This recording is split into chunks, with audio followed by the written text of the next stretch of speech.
नमस्कार दोस्तों। श्री गणेशाय नमः। श्री शिवाय नमस्तुभ्यम। आप सभी पर महादेव की कृपा सदा बनी रहे। इससे पहले का अध्याय सुनने के लिए और कमेंट्स करने के लिए आप सबका बहुत बहुत धन्यवाद। आज सुनिए शिव महापुराण कथा में आगे का वृतांत। भगवान शिव एक ब्राह्मण का रूप धारण कर देवी पार्वती के आश्रम में गए और वहां पहुंचने पर जब उन्होंने देवी पार्वती से उनकी तपस्या करने का कारण पूछा तो देवी ने अपनी सखी विजया से सब कुछ कहा, किंतु भगवान शिव जो कि ब्राह्मण के वेश में थे उन्होंने देवी के मुंह से ही सब कुछ वृतांत जानने की इच्छा प्रकट की। तब देवी पार्वती अपने मुंह से इस प्रकार कहने लगी। उसका वृतांत अब आगे सुनिए। देवी पार्वती कहने लगी, है जटाधारी विपर, मेरा सारा वृतांत सुनिए। मेरी सखी ने जो कुछ कहा है वह ज्यों का त्यों सत्य है, उसमें असत्य कुछ भी नहीं। मैं मनवाणी और क्रिया द्वारा सत्य ही कहती हूँ, असत्य नहीं कह सकती। मैंने साक्षात पति भाव से भगवान शंकर का ही वर्ण किया है। यद्यपि यह जानती हूँ वह दुर्लभ वस्तु भला मुझे कैसे प्राप्त हो सकती है, फिर भी मन की उत्कंठा से विवश होकर मैं यह तपस्या कर रही हूँ। ब्राह्मण से ऐसी बात कहकर पार्वती देवी उस समय मौन हो गई। तब उनकी वह बात सुनकर ब्राह्मण ने कहा, ब्राह्मण इस प्रकार कहने लगे कि इस समय तक मेरे मन में यह जानने की बहुत प्रबल इच्छा थी कि यह देवी किस दुर्लभ वस्तु को चाहती है जिसके लिए ऐसा महान तप कर रही है, किंतु हे देवी तुम्हारे मुखारविंद से सब कुछ सुनकर उस अभीष्ट वस्तु को जान लेने के बाद अब मैं यहाँ से जा रहा हूँ। तुम्हारी जैसी इच्छा हो वैसा करो। यदि तुम मुझसे ना कहती तो मित्रता निष्फल होती। अब जैसा तुम्हारा कार्य है वैसा ही उसका परिणाम होगा। जब तुम्हें इसी में सुख है तब मुझे कुछ नहीं कहना है। वहां ऐसी बात कहकर ब्राह्मण रूपधारी भगवान शिव ने जो ही वहां से जाने का विचार किया त्यों ही देवी पार्वती प्रणाम करके उनसे इस प्रकार कह लगी, हे विप्रभु आप क्यों जाएंगे, ठहर और मेरे हित की बात तो बताइए। देवी के ऐसा कहने पर दंडधारी ब्राह्मण देवता रुक गए और इस प्रकार कहने लगे, देवी यदि मेरी बात सुनने का मन है और मुझे भक्ति भाव से ठहरा रही हो तो मैं वह सब तत्व बता रहा हूँ जिससे तुम्हें हिताहित का ज्ञान हो जाएगा। महादेव जी के प्रति मेरे मन में गौरव बुद्धि है, अतः मैं उनके सब प्रकार से कार्य जानता हूँ तो भी यथार्थ बात कहता हूँ। तुम सावधान होकर सुनो। हे देवी, वृषभ के चिन्ह से अंकित ध्वजा धारण करने वाले महादेव जी सारे शरीर में भस्म रमाए रहते हैं, सिर पर जटा धारण करते हैं, धोती की जगह बाघ का चर्म पहनते और चादर की जगह हाथी की खाल ओढ़ते हैं, हाथ में भीख मांगने के लिए खोपड़ी लिए रहते हैं, झुंड के झुंड सांप उनके सारे अंगों में लिपटे रहते हैं और वे विष खाकर ही पुष्ट होते हैं, अक्षभक्षी है, उनके नेत्र बड़े भद्दे हैं और देखने में भी डरावने लगते हैं। उनका जन्म कब कहाँ और किससे हुआ ये आज तक प्रकट नहीं हुआ। घर गृहस्थी के भोग से तो वे सदा दूर ही रहते हैं। और देवी यह भी सुनो कि नंग धड़ंग होकर वे घूमते हैं और भूत प्रेतों को सदा अपने साथ रखते हैं। उनके एक दो नहीं 10 बुझाए हैं। और देवी मैं समझ नहीं पाता कि किस कारण से तुम उन्हें अपना पति बनाना चाहती हो। तुम्हारा ज्ञान कहाँ चला गया है, इस बात को आज सोच विचार कर मुझे बताओ। दक्ष ने अपने यज्ञ में अपनी ही पुत्री सती को केवल यही सोचकर नहीं बुलाया कि वह कपालधारी भिक्षुक की पत्नी है। इतना ही नहीं, उन्होंने यज्ञ में भाग देने के लिए सभी देवताओं को बुलाया किंतु शंभु को छोड़ दिया। सती उस अपमान के कारण अत्यंत क्रोध से व्याकुल हो उठी। उसने अपने प्यारे प्राणों को तो छोड़ा ही, शंकर जी को भी त्याग दिया। और देवी तुम तो स्त्रियों में रत्न हो, तुम्हारे पिता समस्त पर्वतों के राजा हैं, फिर तुम क्यों इस उग्र तपस्या के द्वारा वैसे पति को पाने की अभिलाषा करती हो। सोने की मुद्रा अर्थात अशर्फी देकर बदले में उतना ही बड़ा कांच लेना चाहती हो, उज्ज्वल चंदन छोड़कर अपने अंगों में कीचड़ लपेटना चाहती हो, सूर्य के तेज का परित्याग करके जुगनू की चमक पाना चाहती हो, महीन वस्त्र त्याग कर अपने शरीर को चमड़े से ढकने की इच्छा रखती हो, घर में रहना छोड़कर वन में धुनी रमाना चाहती हो। और हे देवेश्वरी, यदि तुम इंद्र आदि लोकपालों को त्याग कर शिव के प्रति अनुरक्त हो तो अवश्य ही रत्नों के उत्तम भंडार को त्याग कर लोहा पाने की इच्छा भी रखती हो। लोक में इस बात को बिल्कुल भी अच्छा नहीं कहा गया है। शिव के साथ तुम्हारा संबंध मुझे इस समय परस्पर विरुद्ध दिखाई देता है। देखिए, ब्राह्मण रूपधारी भगवान शिव देवी पार्वती की इच्छा जानने के बाद उन्हें किस प्रकार से उनकी परीक्षा ले रहे हैं, बार बार उन्हें शिव जी के अवगुण गुना रहे हैं। उम्मीद करती हूँ यहाँ तक आप सभी इस कथा का वृतांत जरूर सुन रहे होंगे। अगर सुन रहे हैं तो कमेंट भी जरूर कीजिएगा। तो ब्राह्मण देवता देवी पार्वती से कहते हैं कि देवी, कहाँ तुम जिसके नेत्र प्रफुल्ल कमल दल के समान शोभा पाते हैं, और कहाँ वे रुद्र जो 3 भद्दी आंखें धारण करते हैं। तुम तो चंद्रमुखी हो और शिव पंचमुख कहे गए हैं। तुम्हारे सिर पर दिव्य वेणी सर्पण सी शोभा पा रही है, परंतु शिव जी के मस्तक पर जो जटाजूट बताया जाता है वह प्रसिद्धि है। तुम्हारे अंग में चंदन का अनुराग होगा और शिव जी के शरीर में चिता का भस्म। कहाँ तुम्हारी सुंदर मृदुल साड़ी और कहाँ शंकर जी के उपयोग में आने वाली हाथी की खाल। देवी, कहाँ तुम्हारे अंगों में दिव्य आभूषण और कहाँ शंकर जी के सर्वांग में लिपटे हुए सर्प। कहाँ तुम्हारी सेवा के लिए तैयार रहने वाले संपूर्ण देवता और कहाँ भूतों की दी हुई बलि को पसंद करने वाले शिव। कहाँ तो मृदंग की मधुर ध्वनि और कहाँ डमरू की डिमडिम। कहाँ भेड़िया के समूह की गड़गड़ाहट और कहाँ अशुभ श्रृंगीनाद। कहाँ धक्का का शब्द और कहाँ अशुभ गलनाद। देवी, तुम्हारा यह उत्तम रूप शिव के योग्य कदापि नहीं है। यदि उनके पास धन होता तो वे दिगंबर क्यों रहते। सवारी के नाम पर उनके पास एक बूढ़ा बैल है और दूसरी कोई भी सामग्री या साधन उनके पास नहीं। कन्या के लिए ढूंढे जाने वाले वो में जो नारियों को सुख देने वाले गुण बताए गए हैं देवी, उनमें से तो एक भी गुण उस भद्दी आंख वाले रुद्र में नहीं है। तुम्हारे परंपरे काम को भी उन हर देवता ने दगत कर दिया और तुम्हारे प्रति उनका अनादर तो तभी देख लिया गया जब ये तुम्हें छोड़कर कहीं और चले गए। उनकी कोई जाति नहीं देखी जाती, उनमें विद्या और ज्ञान का भी पता नहीं चलता। पिशाच ही उनके सहायक है और विष तो उनके कंठ में दिखाई देता है। वे सदा अकेले रहने वाले और विशेष रूप से विरक्त हैं, इसलिए तुम्हें हर के साथ अपने मन को नहीं जोड़ना चाहिए। कहाँ तुम्हारे कंठ में सुंदर हार और कहाँ उनके गले में पड़ी नरमुंड की माला। देवी तुम्हारे और हर के रूप आदि सब एक दूसरे के विरुद्ध है। फिर मुझे तो यह संबंध कहीं से कहीं तक नहीं रुच रहा। फिर तुम्हारी जैसी इच्छा हो वैसा करो। संसार में जो कुछ भी असत दस्त है वह सब तुम स्वयं चाहने लगी हो, अर्थात जिसे कोई नहीं चाहता उसकी तुम इच्छा कर रही हो। अतः मैं कहता हूँ कि तुम उस असत की ओर से अपने मन को हटा लो, नहीं तो फिर जो चाहे वह करो, मुझे कुछ नहीं कहना। श्री ब्रह्मा जी कहते हैं, नारद यह बात सुनकर देवी पार्वती शिव की निंदा करने वाले ब्राह्मण पर मन ही मन कुपित हो उठी और उनसे इस प्रकार बोली। पार्वती जी कहने लगी कि बाबा जी, अब तक तो मैंने यह समझा था कि कोई दूसरे ज्ञानी महात्मा आ गए हैं, परंतु अब सब ज्ञात हो गया। आपकी कल खुल गई, अर्थात पोल खुल गई। आपसे अब क्या कहूँ, विशेषतः उस दशा में जब आप अवध ब्राह्मण हैं। हे ब्राह्मण देवता, आपने जो कुछ कहा है वह सब मुझे पहले से ही पता है, परंतु वह सब झूठा ही है, सत्य कुछ भी नहीं। आपने कहा था कि मैं शिव को जानता हूँ, और अगर आपकी यह बात ठीक होती तो आप ऐसी युक्ति और बुद्धि के विरुद्ध बातें तो कदापि नहीं बोलते। ये ठीक है कि कभी कभी महेश्वर अपनी शक्ति से प्रेरित होकर तथा कथित अद्भुत वेश धारण कर लिया करते हैं, परंतु वास्तव में वे साक्षात परब्रह्म परमात्मा है। उन्होंने तो स्वेच्छा से ही शरीर धारण किया हुआ है। आप ब्रह्मचारी का स्वरूप धारण कर मुझे ठगने के लिए उद्यत होकर यहाँ पर आए और अनुचित और असंगत युक्तियों का सहारा लेकर छल कपट से युक्त बातें बोल रहे हैं। मैं भगवान शंकर के स्वरूप को भली भांति जानती हूँ, इसलिए यथा योग्य विचार करके उनके तत्व का वर्णन करती हूँ। वास्तव में शिव निर्गुण ब्रह्म है, कारणवश सगुण हो गए हैं। जो निर्गुण है, समस्त गुण जिनके स्वरूप भूत है, उनकी जाति भला कैसे हो सकती है। ब्राह्मण देवता वे भगवान सदाशिव समस्त विद्याओं के आधार है। फिर उन पूर्ण परमात्मा को किसी विद्या से भला क्या काम। पूर्व काल में कल्प के आरंभ में भगवान शंभु ने श्री विष्णु को उच्छ्वास रूप से संपूर्ण वेद प्रदान किए थे, अतः उनके मान उत्तम प्रभु दूसरा भला कौन है। और जो सबके आदि कारण है, उनकी अवस्था अथवा आयु का माप तौल कैसे हो सकता है। प्रकृति उन्हीं से उत्पन्न हुई है, फिर उनकी शक्ति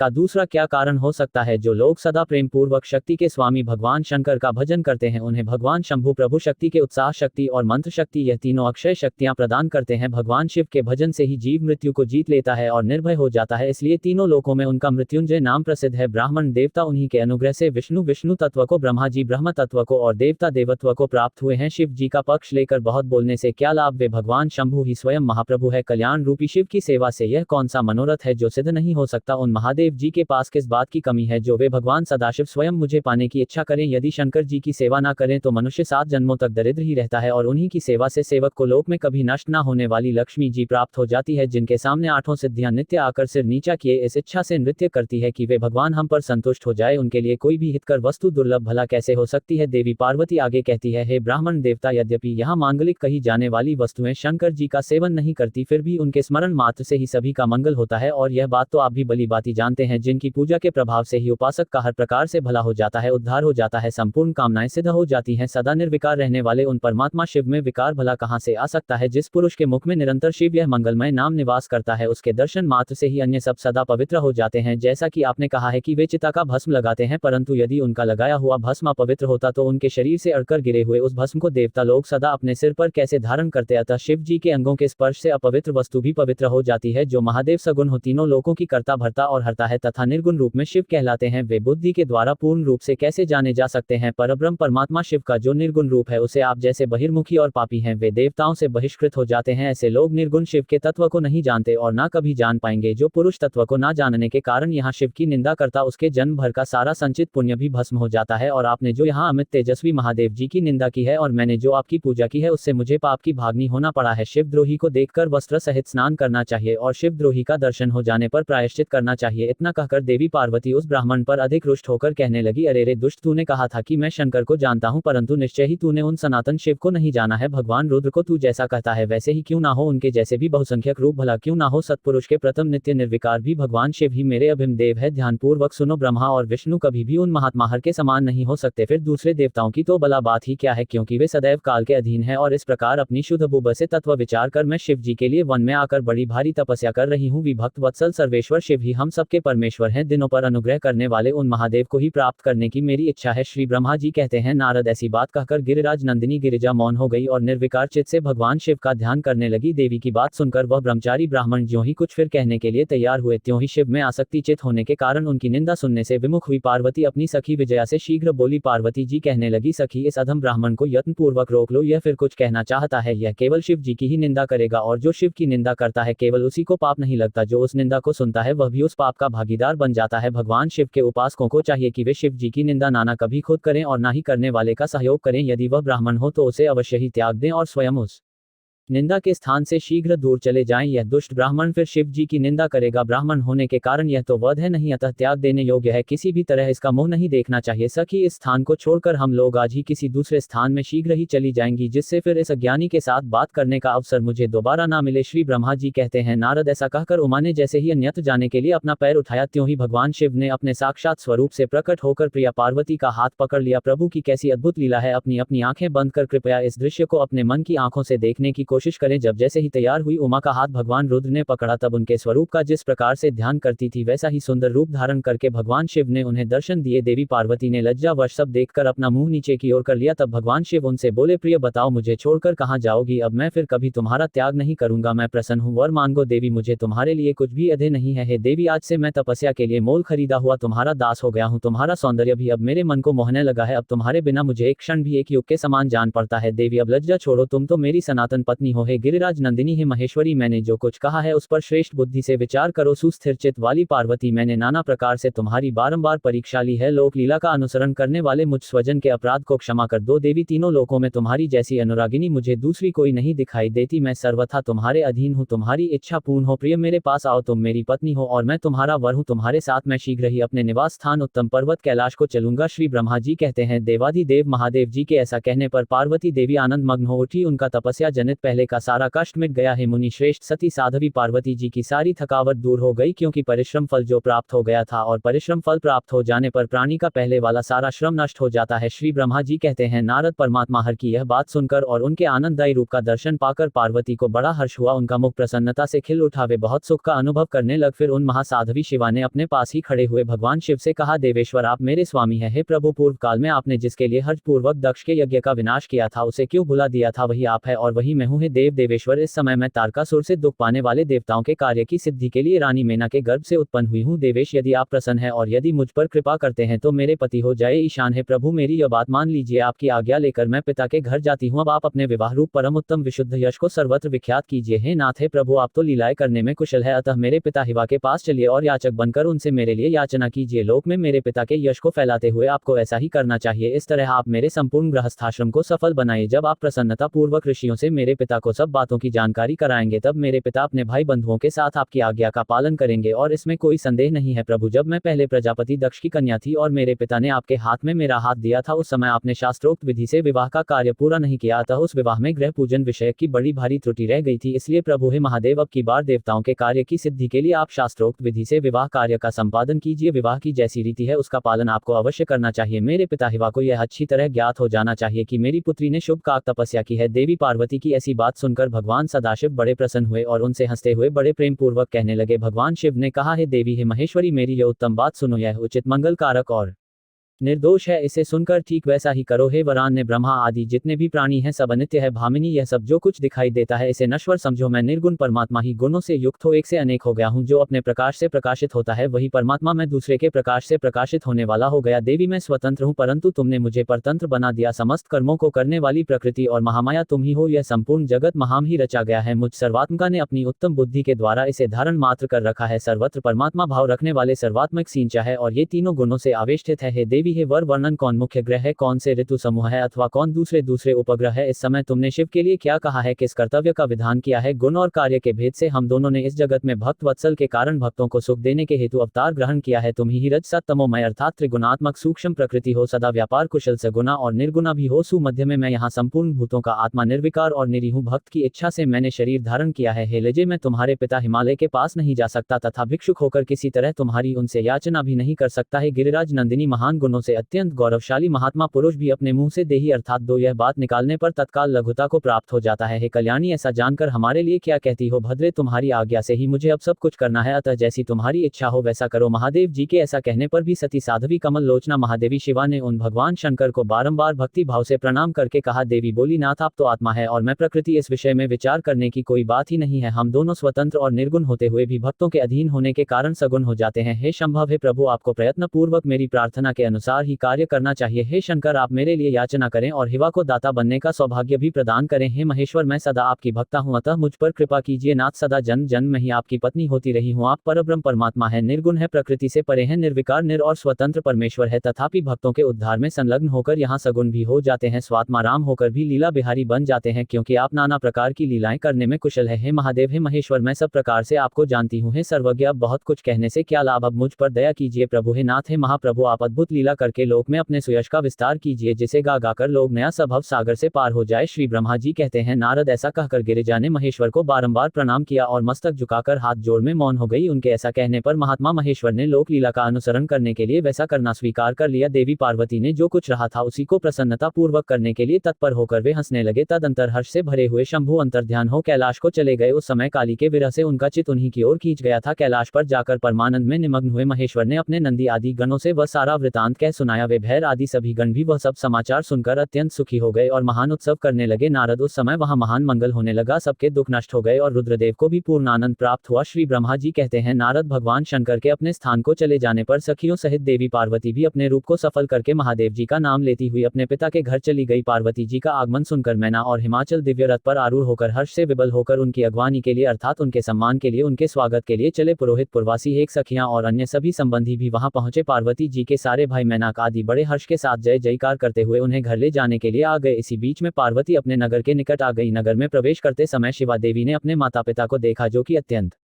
प्रसन्न और हर्ष से विबलचित होकर दौड़े चले आ रहे थे। उन्हें देखकर हर्ष से भरी हुई काली ने सखियों सहित प्रणाम किया। माता पिता ने पूर्ण रूप से आशीर्वाद देकर पुत्री को अपने सीने से लगा लिया और ओ मेरी बच्ची ऐसा कहकर प्रेम से विबल होकर रोने लगे। फिर अपने घर की दूसरी स्त्रियों और भाभियों ने भी बड़ी प्रसन्नता के साथ प्रेम पूर्वक उन्हें अपनी भुजाओं में भरकर भेंट लिया। देवी, तुमने अपने कुल का उद्धार करने वाले उत्तम कार्य को अच्छी प्रकार सिद्ध किया है, तुम्हारे सदाचरण से तो हम सब लोग भी पवित्र हो गए। ऐसा कहकर सभी लोग हर्ष के साथ पार्वती जी की भूरी भूरी प्रशंसा करते हुए उन्हें प्रणाम करने लगे। लोगों ने चंदन और सुंदर फूलों से शिवा देवी को पूजित किया और फिर उस अवसर पर विमान पर बैठे हुए देवताओं ने भी पार्वती जी को नमस्कार करके उन पर आसमान से ही फूलों की वर्षा करते हुए स्तुति की। है नारद, उस समय तुम्हें भी एक सुंदर रथ पर बिठाकर ब्राह्मण आदि सभी लोग नगर में ले गए। फिर ब्राह्मण सखियों और दूसरी स्त्रियों ने बड़े आदर के साथ शिवा का घर के भीतर प्रवेश कराया। स्त्रियों ने उनके ऊपर बहुत सारी वस्तुएं निछावर की। ब्राह्मणों ने आशीर्वाद दिए। मुनीश्वर पिता हिवा और माता मेनका को बड़ी प्रसन्नता हुई। उन्होंने अपनी गृहस्थ आश्रम को सफल माना और यह अनुभव किया कि कुपुत्र की अपेक्षा सुपुत्री ही श्रेष्ठ है। इस बात को आप सभी बहुत ध्यानपूर्वक सुनिए कि कुपुत्र की जगह एक सुपुत्री ही श्रेष्ठ है। यहाँ पर समाज के लिए भी एक बहुत बड़ा संदेश है कि एक बेटे की चाह में अक्सर लोग अपनी कोख में ही, खासकर परिवार के लोग, या उनको जबरदस्ती ही उनकी कोख में बच्चियों की हत्या करवा दी जाती है। तो इसलिए कहा जाता है कि अगर आप पुत्र की चाहत हैं और पुत्र ने आपकी देखभाल नहीं की, जिसके कारण बहुत सारे लोगों को, बहुत सारे बुजुर्गों को इस दयनीय अवस्था में जब उन्हें अपने परिवार के सहारे की सबसे ज्यादा जरूरत होती है, उस समय उन्हें या तो सड़कों पर भटकने के लिए छोड़ दिया जाता है या फिर वृद्धाश्रम में भेज दिया जाता है। हालांकि सारे बेटे ऐसे नहीं होते हैं, लेकिन फिर भी आजकल आप देखेंगे कि आपके आसपास आपको कुछ ना कुछ लोग ऐसे जरूर मिल जाएंगे जिनकी हालत देखकर आपको खुद भी उन पर दया आएगी। तो सबसे पहले जरूरी है कि अपने घर में अपने बच्चों को सही शिक्षा देना, चाहे वह बेटा हो या बेटी हो। कई बार गलतियां बेटियों की भी हो जाती हैं, पता नहीं यहाँ पर यह बात आपको मेरी पसंद आएगी कि नहीं आएगी, लेकिन देखिए, ताली कभी एक हाथ से नहीं बजती है। अगर हम बेटों को और बेटियों को भी अच्छी शिक्षा देंगे तो बेटी जिस घर में जाती है उस घर में कभी बर्बादी नहीं हो सकती, उस घर में बुजुर्गों का कभी अपमान नहीं हो सकता। ठीक वैसे ही अगर बेटों को अच्छी शिक्षा दी जाए, अच्छे संस्कार दिए जाए, तो बेटे भी कभी अपने माँ बाप को बुजुर्ग अवस्था में कभी भी वृद्धाश्रम नहीं भेजेंगे। देवी पार्वती की गई तपस्या की सफलता सुनकर उनके माता पिता कितने प्रसन्न हुए, इस बात का वर्णन तो आप इस अध्याय में सुन ही रहे हैं। जब उनकी जो आसपास की स्त्रियां थी, सबने अपनी अपनी प्रिय वस्तुएं देवी पर निछावर की, तो ब्राह्मणों ने भी उन्हें आशीर्वाद दिए। पिता हिवा और माता मेनका को तो बहुत ही प्रसन्नता हुई। जाहिर सी बात है, जिनकी पुत्री ने साक्षात भगवान महादेव का वर्ण कर लिया हो, उन्हें प्रसन्नता क्यों नहीं होगी। उन्होंने अपने गृहस्थ आश्रम को सफल मानकर यह अनुभव किया कि कुपुत्र की अपेक्षा सुपुत्री ही श्रेष्ठ है। गिरिराज ने ब्राह्मण और बंदी जनों को ढेर सारा धन दिया और ब्राह्मणों से अपने घर पर मंगल पाठ करवाया। हेमु ने इस प्रकार पार्वती जी के साथ हर्ष भरे माता पिता, भाई तथा भाभियां भी घर के आंगन में प्रसन्नता पूर्वक बैठी। फिर हिमवादी का आदर सत्कार करके गंगा स्नान के लिए गए। अब यहाँ पर भी शंभु ने जो लीला रचाई उसका वर्णन भी सुनिए। जब बीच में ही सुंदर लीला करने वाले भक्त वत्सल भगवान शंभु एक अच्छा नाचने वाला नट बनकर मेनका के पास आ गए। उन्होंने बाएं हाथ में सींग और दाहिने हाथ में डमरूले रखा था। पीठ पर उन्होंने कथरी रख छोड़ी और लाल वस्त्र पहने हुए भगवान रुद्र नाच और गान में अपनी निपुणता का परिचय दे रहे थे। सुंदर नट का रूप धारण किए हुए भगवान शिव ने मेनका के पास बैठी हुई स्त्रियों की टोली के पास में जाकर बड़ा सुंदर नृत्य किया और अत्यंत मनोहर नाना प्रकार के गीत भी गाए। उन्होंने वहां सुंदर ध्वनि करने वाले कई प्रकार के शृंग और डमरू को भी बजाया तथा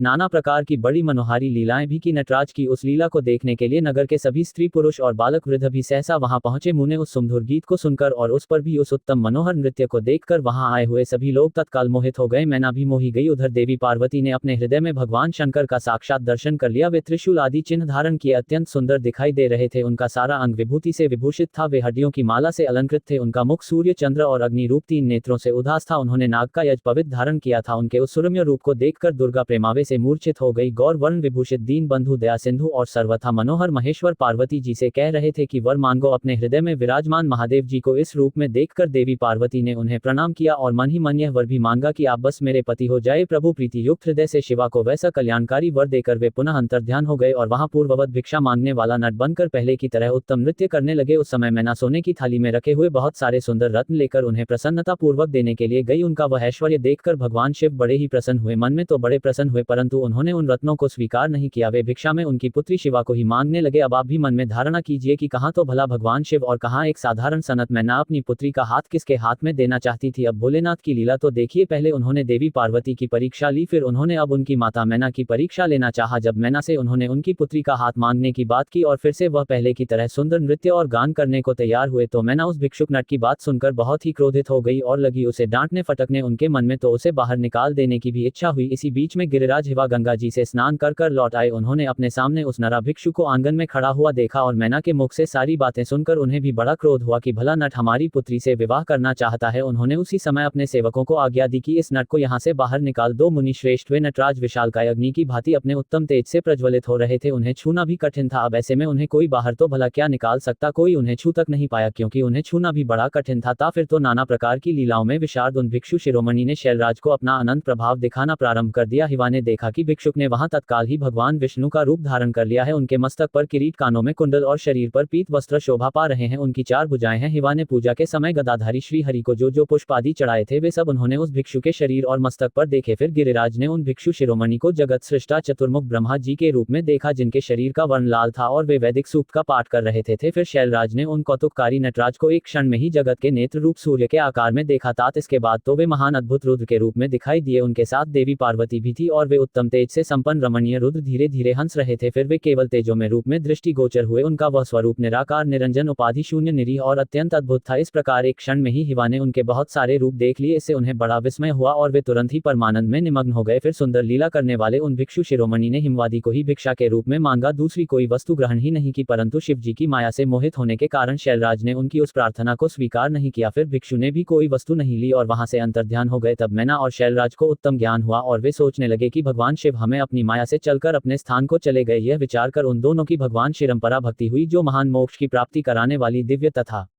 संपूर्ण आनंद प्रदान करने वाली है। इस अध्याय में आपने एक बात का ध्यान जरूर किया होगा कि भगवान शिव ने जब देवी पार्वती को वरदान दिया था और देवी ने जब कहा था कि आप आइए प्रभु और मेरे घर पर आकर मेरे माता पिता से मेरा हाथ मांगिए, उस समय भगवान शिव ने उनसे कहा था कि देवी मैं कभी किसी के आगे हाथ नहीं फैलाता जबकि लोग मेरी चाहत रखते हैं। ऐसे में भगवान शिव ने देवी पार्वती की बात की भी लाज रखी और उन्होंने छद्म रूप में आकर देवी के माता पिता से उनका हाथ भी मांग लिया। श्री ब्रह्मा जी कहते हैं, नारद, मैना और हिमवादी भगवान शिव के प्रति उच्च कोटि की अनन्य भक्ति देख इंद्र आदि सभी देवता परस्पर विचार करने लगे। फिर गुरु बृहस्पति और ब्रह्मा जी की सम्मति के अनुसार सभी मुख्य देवताओं ने शिव जी के पास जाकर उनको प्रणाम किया और वे हाथ जोड़कर उनकी स्तुति इस प्रकार करने लगे, हे देव देव महादेव, हे करुणाकर, हे शंकर जी, हम सब आपकी शरण में आए हैं, कृपा कीजिए आपको। हे प्रभु नमस्कार है। हे स्वान, आप भक्त वत्सल होने के कारण सदा भक्तों कार्य सिद्ध करते हैं, दिनों का उद्धार करने वाले और दया के सिंधु हैं और भक्तों को हर विपत्तियों से मुक्ति दिलाने वाले हैं। इस प्रकार महेश्वर की स्तुति करके देवराज इंद्र सहित संपूर्ण देवताओं ने मैना और हिवा की अन्य शिव भक्ति के विषय में सारी बातें आदरपूर्वक बताई। देवताओं की वह बात सुनकर महेश्वर ने उनकी प्रार्थना स्वीकार कर ली और हंसते हुए उन्हें आश्वासन देकर विदा किया। तब सभी देवता अपना कार्य सिद्ध हुआ मानकर भगवान सदाशिव की प्रशंसा करते हुए शीघ्र अपने घर को लौटकर प्रसन्नता का अनुभव करने लगे। फिर भक्त वत्सल महेश्वर भगवान शंभु, जो कि माया के स्वामी हैं, निर्विकार चित्त से शैलराज के यहाँ गए। उस समय गिरिराज हिवा सभा भवन में अपने बंधु वर्ग से घिरे हुए पार्वती जी सहित प्रसन्नता पूर्वक बैठे हुए थे। इसी अवसर पर वहां सदाशिव ने पदार्पण किया। वे हाथ में दंड छत्र, शरीर पर दिव्य वस्त्र, ललाट में उच्च तिलक और एक हाथ में सफटक की माला के साथ गले में शाल ग्राम धारण किए हुए भक्ति पूर्वक हरि नाम का जप कर रहे थे और देखने में साधु वेधारी ब्राह्मण जान पड़ते थे। उन्हें अपने दर पर आया हुआ देखकर सपरिवार हिवा उठकर खड़े हो गए। उन्होंने उन अपूर्व अतिथि देवता को भूतल पर दंड के समान पक भक्ति भाव से साष्टांग प्रणाम किया। देवी पार्वती ब्राह्मण रूपधारी प्रणेश्वर शिव पहचान गई थी, अतः उन्होंने भी उन्हें मस्तक झुकाया और मन ही मन बड़ी प्रसन्नता के साथ उनकी स्तुति की। आखिरकार उनके भावी वर उनके घर पर जो पधारे थे, ब्राह्मण रूपधारी शिव ने उन सभी को प्रेम पूर्वक आशीर्वाद दिया, किंतु शिवा को सबसे अधिक मनोवांछित शुभ आशीर्वाद प्रदान किया। शैलादिराज हिवा ने बड़े आदर से उन्हें मधुपक आदि पूजन सामग्री भेंट की और उस ब्राह्मण ने बड़ी प्रसन्नता के साथ वो सब कुछ ग्रहण किया। फिर गिरिशेष हिमाचल ने उनका कुशल समाचार पूछा। हिमू ने अत्यंत प्रीति पूर्वक उन द्विजराज की विधिवत पूजा करके शैलराज ने पूछा कि हे महाराज, आप कौन है? तब उन ब्राह्मण शिरोमणि ने गिरिराज से शीघ्र ही आदर पूर्वक कहा। वे कहने लगे, गिरिश्रेष्ठ, मैं उत्तम विद्वान वैष्णव ब्राह्मण हूँ और ज्योतिषी की वृत्ति का आश्रय लेकर भूतल पर भ्रमण करता रहता हूँ। मन के समान मेरी गति है। मैं सर्वत्र जाने में समर्थ और गुरु की दी हुई शक्ति से सर्वज्ञ, परोपकारी, शुद्ध आत्मा, दया सिंधु और विकार नाशक हूँ। मुझे ज्ञात हुआ है कि तुम अपनी इस लक्ष्मी सरी की सुंदर रूप वाली दिव्य सुलक्षणा अपनी पुत्री को एक आश्रय रहित असंख्य रूप और गुणन वर महादेव के हाथ में देना चाहते हो। वे रुद्र देवता मरघट में वास करते, शरीर में सांप लपेटे रहते और योग साधते फिरते रहते हैं। उनके पास पहनने के लिए एक वस्त्र भी नहीं है, वैसे ही रंग धड़ंग घूमते हैं, आभूषण की जगह सर्प धारण करते हैं और उनके कुल का नाम तक आज तक किसी को ज्ञात नहीं हुआ। वे कुपात्र और कुशी है, स्वभाव विहार से दूर रहते हैं, सारे शरीर में भस्म रमाते हैं, क्रोधी और अविवेकी है और उनकी अवस्था कितनी है यह तक किसी को ज्ञात नहीं। वे अत्यंत कुछ जटा का बोझ सदा सिर पर धारण किए रहते हैं। वे भले बुरे सभी को आश्रय देने वाले भ्रमणशल नागहारधारी भिक्षुक कुमार परायण और हठपूर्वक वैदिक मार्ग का त्याग करने वाले हैं। ऐसे अयोग्य व को आप अपनी इतनी सुलक्षणा बेटी बहाना चाहते हैं। अचल राज, अवश्य ही आपका यह विचार मंगलदायक नहीं है। नारायण कुल में उत्पन्न ज्ञानियों में श्रेष्ठ है गिरिराज। मेरे कथन का मत समझो। तुमने जिस पात्र को ढूंढ रखा है वह इस योग्य नहीं है कि उसके हाथ में पार्वती का हाथ दे दिया जाए। शैलराज, तुम ही देखो, उनके एक भी भाई बंधु तक नहीं। तुम तो बड़े बड़े रत्नों की खान हो, किंतु उनके घर में भुजी भांग भी नहीं है और वे सर्वथा निर्धन है। गिरिराज, तुम शीघ्र ही अपने भाई बंधुओं से, मैना देवी से, सभी बेटों से और पंडितों से भी प्रयत्न पूर्वक पूछ लो, किंतु पार्वती से मत पूछना, उनसे कुछ मत पूछना, क्योंकि उन्हें तो शिव के गुण दोष की परख ही नहीं है। श्री ब्रह्मा जी कहते हैं, हे नारद, ऐसा कहकर वे ब्राह्मण देवता जो नाना प्रकार की लीला करने वाले शांत स्वरूप शिव ही थे, शीघ्र खा पीकर आनंद पूर्वक वहां से अपने घर को चल दिए। उनका काम जो हो गया था। अब मैना का कोप भवन में प्रवेश, भगवान शिव का हिमवादी को भेजना तथा हिवा द्वारा उनका सत्कार, सत ऋषियों तथा अरुंधति का और महर्षि वशिष्ठ का मैना और हिमवादी का विवाह भगवान शिव के साथ करने के लिए कहना। इसका वर्णन अब आप सुनिए। श्री ब्रह्मा जी कहते हैं, ब्राह्मण रूपधारी शिव जी के वचनों का मैना के ऊपर बड़ा प्रभाव पड़ा। वो उनकी बातों में आ गई और उन्होंने फिर दुखी होकर अपने पति गिरिराज से कहा कि हे गिरिराज, इन वैष्णव ब्राह्मण ने शिव जी की जो निंदा की उसे सुनकर मेरा मन उनकी ओर से बहुत खिन्न और बहुत विरक्त हो गया है। शैलेश्वर रुद्र के रूपशील और नाम सभी कुत्सित है और मैं अब उन्हें अपनी सुलक्षणा पुत्री कदा भी नहीं दूंगी। यदि आप मेरी बात नहीं मानोगे तो मैं निसंदेह मर जाऊंगी और अभी इस घर को छोड़ दूंगी अथवा विष खा लूंगी। पार्वती के गले में फांसी लगाकर गहन वन में चली जाऊंगी या फिर मैं उसे महासागर में डुबो दूंगी, परंतु अपनी बेटी को रुद्र के गले नहीं मूंगी। ऐसा कहकर मैना देवी तुरंत कोप भवन में चली गई और अपने हार को फेंक कर रोती हुई धरती पर लौट गई। इधर भगवान शिव को इस बात का पता चल गया। तब उन्होंने अरुंधति सहित सप्त ऋषियों को बुलाया और मैना के पास जाकर उन्हें समझाने की आज्ञा दी। शिव जी का आदेश प्राप्त कर भगवान शिव को नमस्कार कर वे दिव्य ऋषि आकाश मार्ग से उस स्थान को चल दिए जहां हिवा की नगरी थी। उस दिव्यपुरी को देखकर उन सत ऋषियों को बड़ा विस्मय हुआ। वे हिमाचलपुरी की परस्पर प्रशंसा करते हुए सभी ऐश्वर्य से भरे पूरे हिवा के घर जा पहुंचे। उन सूर्य तुल्य तेजस्वी सातों ऋषियों को दूर से ही आकाश के रास्ते आते देख हिवा को भी बड़ा विस्मय हुआ। वे बोले, यह 7 सूर्य तुल्य तेजस्वी मुनि मेरे पास आ रहे हैं, मुझे प्रयत्न पूर्वक इस समय इनकी पूजा अवश्य करनी चाहिए। सबको सुख देने वाले हम गृहस्थ लोग धन्य हैं जिनके घर पर ऐसे महात्मा पदार्पण किया करते हैं। श्री ब्रह्मा जी कहने लगे, इसी समय वे मुनि आकाश से उतरकर पृथ्वी पर आकर खड़े हो गए। उन्हें सामने देख हिवा बड़े आदर के साथ आगे बढ़े और हाथ जोड़ मस्तक झुकाकर उन सप्त ऋषियों को प्रणाम करने के बाद उन्होंने बड़े सम्मान के साथ उन सबकी पूजा की और उन्हें आगे करके कहने लगे कि मेरा गृह श्रम आज धन्य हो गया। ऐसा कहकर उन्हें बैठने के लिए भक्ति पूर्वक आसन लाकर दिया। जब वे सभी आसनों पर विराजमान हो गए तब उनकी आज्ञा लेकर हिवा भी बैठे और वहां उन ज्योतिर्मय महर्षियों से इस प्रकार कहने लगे, आज मैं धन्य हो गया हूँ, कृतकृत हो गया हूँ, मेरा जीवन सफल हो गया है। मैं लोक में बहुत से तीर्थों की भांति दर्शनी बन गया, क्योंकि आप जैसे विष्णु रूपी महात्मा यहाँ पधारे हैं। आप लोग पूर्ण काम है, हम दिनों के घरों में आपका भला क्या काम हो सकता है। फिर भी मुझ सेवक के योग्य यदि कोई भी कार्य है तो हे प्रभु, हे मुनिवा, आप कृपा पूर्वक उसे अवश्य कहिए, उसे पूर्ण करने से तो मेरा जीवन सफल हो जाएगा। तब ऋषिगण कहने लगे, शैलराज, भगवान शिव को जगत का पिता कहा गया है और शिवा को जगन माता कहा गया है, अतः तुम्हें महात्मा शंकर को अपनी कन्या दे देनी चाहिए। हिमालय, ऐसा करके तुम्हारा जन्म सफल हो जाएगा और तुम जगत गुरु के भी गुरु हो जाओगे, इसमें कोई संशय नहीं। मुनीश्वर सप्त ऋषियों का यह वचन सुनकर हिवा ने दोनों हाथ जोड़ उन्हें प्रणाम करके इस प्रकार कहा, महासत ऋषियों, आप सभी ने जो बात कही है उसे शिव की इच्छा से तो मैंने पहले से ही मान रखा था, किंतु प्रभु इन दिनों एक वैष्णव धर्मी ब्राह्मण ने आकर भगवान शिव के प्रति प्रसन्नता पूर्वक बहुत सारी उल्टी बातें बताई है। तभी से शिवा की माता का ज्ञान भ्रष्ट हो गया है और वे अपनी बेटी का विवाह उस योगी रुद्र के साथ करना ही नहीं चाहती है। ब्राह्मणों, वे बड़ा भारी हट करके मैले का पड़े।